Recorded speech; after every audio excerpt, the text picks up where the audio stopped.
Alright, so here we go. It's been a while since I have noticed that I have destroyed the background, because when I used to use more the chroma key, the green screen, I didn't have all this back here, and then for some reason I gave up doing it, and then I piled up a lot of shit back here. And then you got books on that side, and then that's the little classroom. So yeah, c'est la vie. It is what it is. So today I am here to talk about this podcast that I am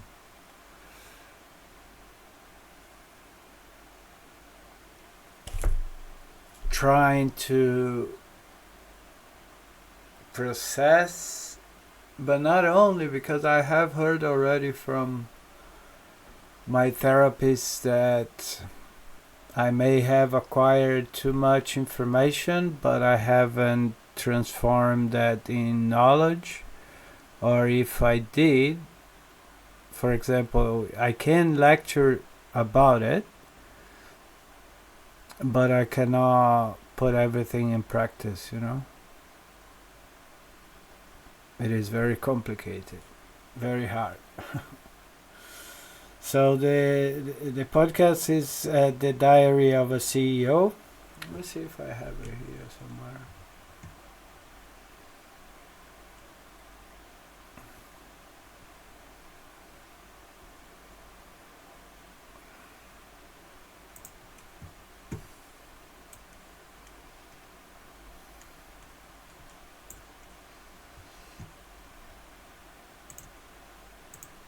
And yeah, it says a few things that are rather simple in some ways, but again, simple even to understand it. However, to put in practice is... So yeah, if you want to find the happiness expert, it already shows for me that made 51 million people. So yeah, that's the one. You can check it out for yourself. It's, I don't know, I can only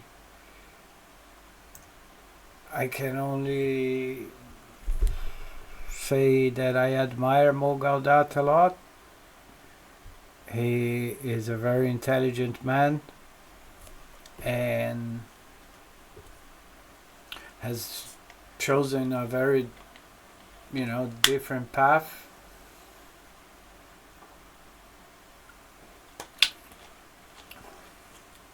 After the tragedy with his son, so I made some notes about this podcast. What is the happiness formula according to Mo?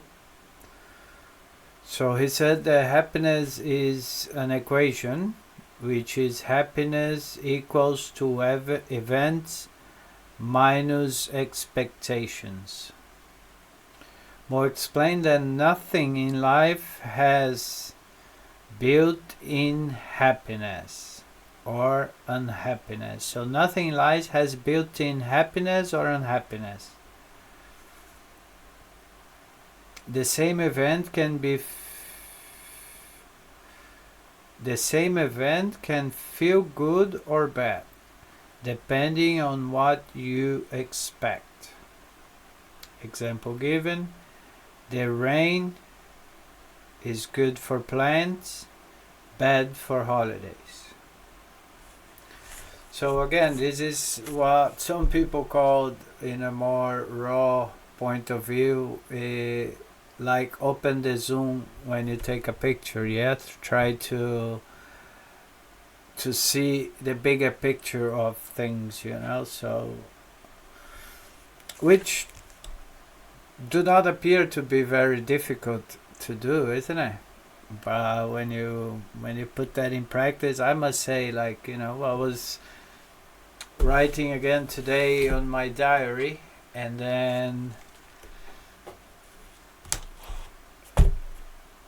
I stopped to read a little bit about what I have written, and I have already found some patterns.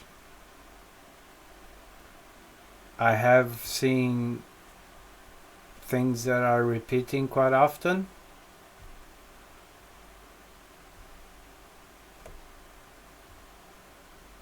But I'm unsure of how to face that, or how to overcome how to overcome that.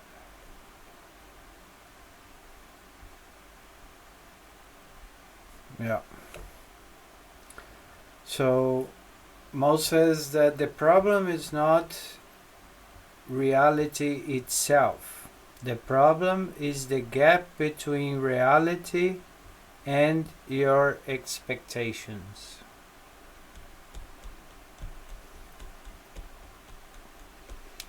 Yeah.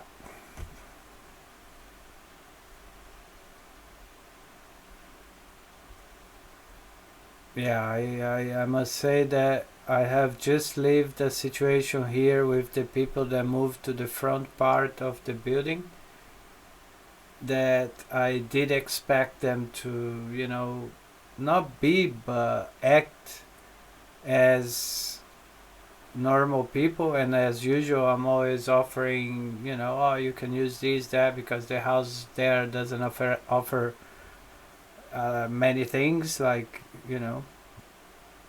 it's like daily gear and stuff. So, but yeah, so and then you see people taking advantage of your kindness or your cooperation, and then that starts to piss me off as well. And this feeling comes from my expectation. Should be more like the French saying, "Je m'en bats les couilles." Alright, what else I got here? So that was the first, the happiness formula. First note. The second is, your mind is not you. This is one thing I have been fucking really trying to some days appears that I it seems that I can do that, but some other days it's just fucking impossible. Mo says he separates from his mind, even named it Becky, and he ensures anyone can do it also. This is one thing that is there.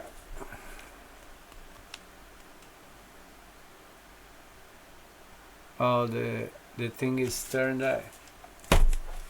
The camera is mirrored, is it? Can I?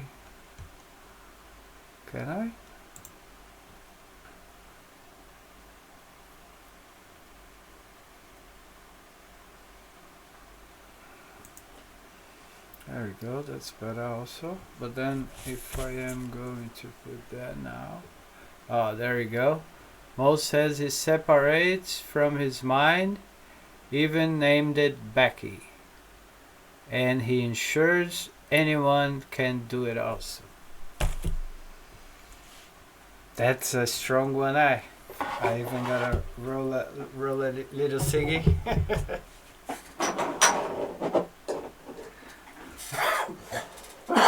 Excuse me. But yeah, that's a very, very hard one to achieve, But we are all working on it. I am working on it, with all my strength. Even, I've already showed the books I am reading. I got another one here. That was under some other books that I have acquired the other day, and I must read that one as well. Because at the end of the day, you understand the brain is like understand how the computer works. It's just a machine. It just has a bit more and different ways of input and output. I think we haven't seen how the bloody computers, the bots are gonna be still. Your brain produces thoughts automatically, like a machine. It is constantly trying to protect you, often exaggerating problems.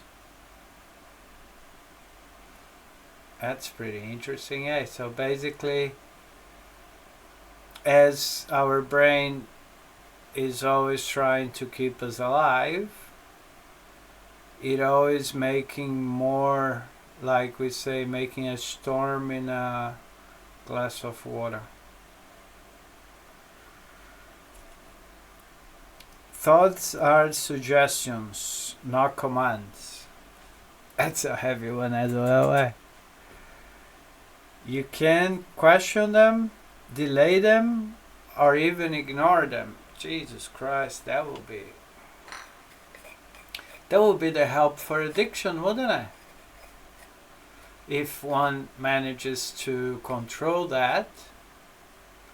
I see that's basically the bloody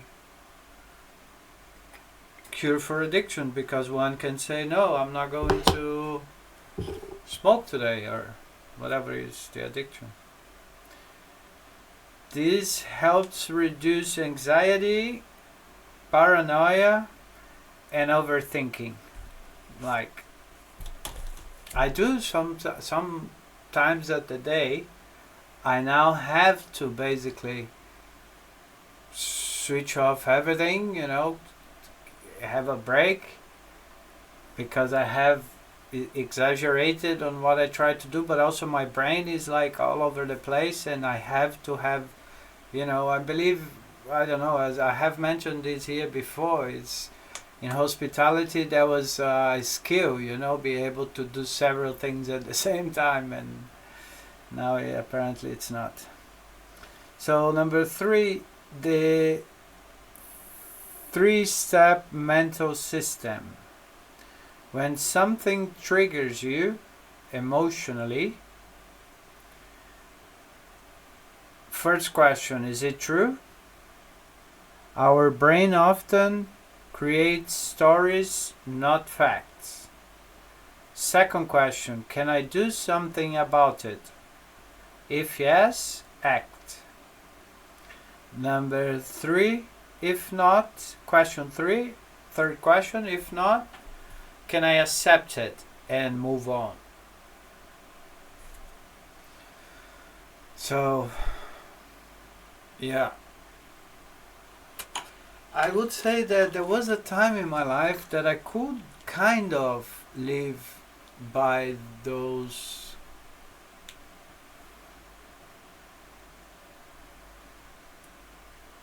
ideas, or that mindset, let's put it that way.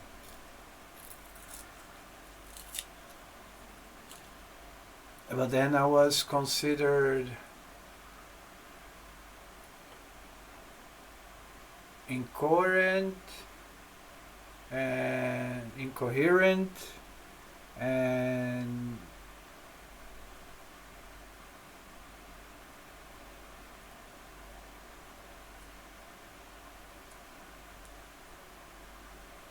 sorry, the word went away. I was trying to look for it, but irresponsible.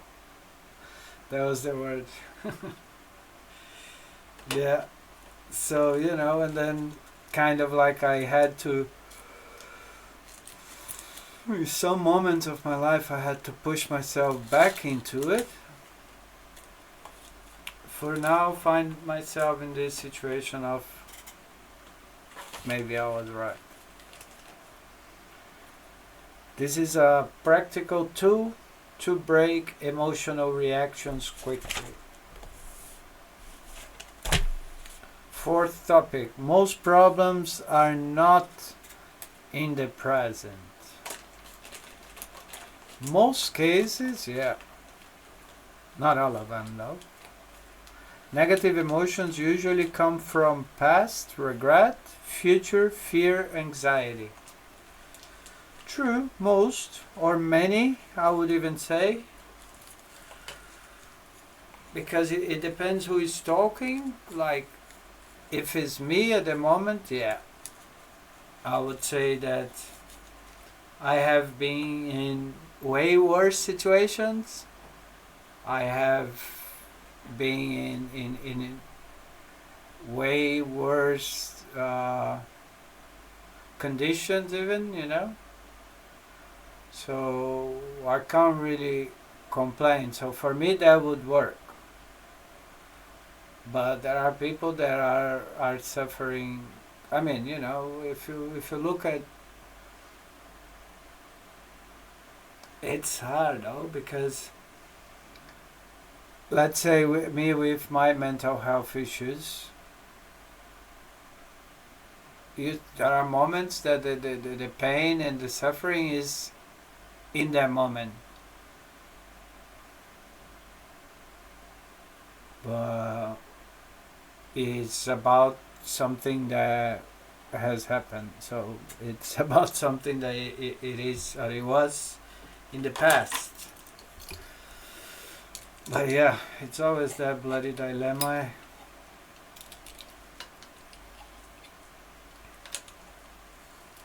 It's always, as I said here previously as well, like for me it's a lot easier to move on and to not think a lot when I think about the dimensions, you know, and then, but again, as I have mentioned here as well, when you do think like that and you don't have kids, you don't have friends, and you know, it becomes a concern of what's the purpose then, you know. Training awareness. Oh, sorry, I was here. In the present moment, you are usually safe. Nothing is actually wrong. Again, that's what I said. Not really true. It depends who is talking. Eh? The fact that you can worry means you are right now. You are okay right now. Right. Let's. Again, it depends. You know, you can't really generalize that kind of information. It's very, very relative. You know, it's not so straightforward, I think.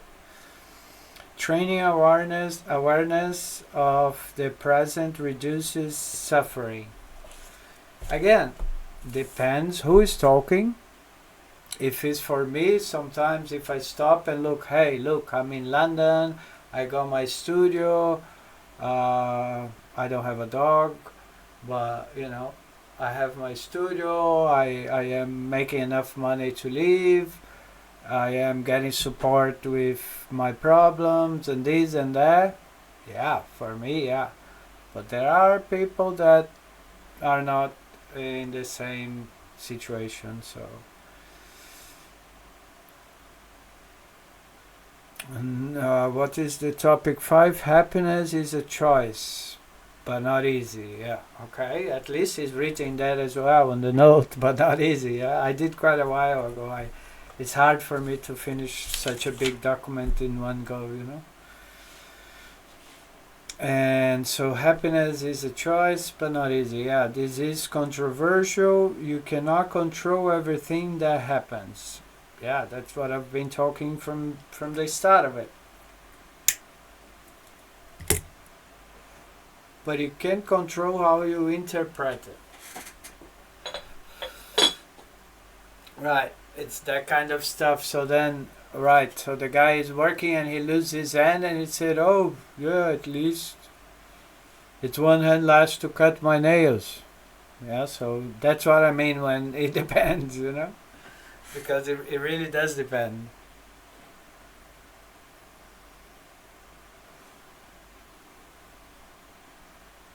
So he says you cannot control everything that happens, but you can control how you interpret it. Yeah, that's what I said. Blaming life gives you no power. Taking responsibility gives you control. Again, there are situations and situations. I'm not finding excuses here, hey guys. I'm just trying to literally question myself to understand it, because, you know, this guy, it's bloody mogul that, you know, so it's not about pretending everything is good. It's about choosing how to respond. Yeah, again, as I said, you know, you lose a hand, it's like, oh yeah, fuck yeah. I gain, like, for me it would be a loss because I bite, so. Neuroplasticity, training your brain. Your brain adapts to you. Your brain adapts to what you repeat. Yeah, that thing, it has become clearer to many now with all this quantum physics and all these scientists coming out and telling us what is what, because we didn't have that previously. Yeah, we were pretty much indoctrinated, and that's what I say, that I left my parents' house when I was 15. I left a private school because there wasn't what life was for me, you know, like that couldn't be it, you know. And then I would work on my uncle's company, which I did 5 times. But every time I went there, I was like, you know, I got stability. He would pay my rent. I would get everything that anyone would probably want, you know. But it wasn't what I want, you know. So anyway, so your brain adapts to what you repeat. Watch negative content, brain becomes negative. Focus on problems, brain finds more problems. Practice gratitude, brain finds more positives. So this is one of the things I have been putting in practice by doing the notes on the wall. I have on the mirror, which is the first place. Where is the first place that I go when I wake up? I normally go there to wash my face, use the toilet, and heat the water for my mate. So I have there, like, you know, some notes to already in the morning wake up, look at that, and try to start my brain well. Not easy though. It's not, you know, it's not as simple as it is to do it, but I'm trying. I'm working on it. Your mental habits shape your reality. Think of it like gym for your brain. So this is one thing, again, that I have been, you know, using all the tools, reading more, although I should read more than I am actually thinking I am reading, because yeah, I need to force myself more to concentrate more and stick more to the book. And but yeah, I think things are going in the right direction. Alright, so let me see how many is here, because I have quite a bit. So right, so I'll leave here on these 24 minutes, neuroplasticity, and then I'll upload as a second video talking about, we still have number 7, 8, 9, 10, 11, the final understanding, and reflection questions. right? So I will upload that on another video, and I'll put as mogal.podcast part 2. And yeah, let me know if you have any answer for some of the questions I have brought up, or if you are dealing with the same, or if you don't care for that, or if you love the Matrix and like to be stressed, anxious as well. As far as I can see, like my grandma says, what would be of the green if everybody preferred the yellow? And let me know.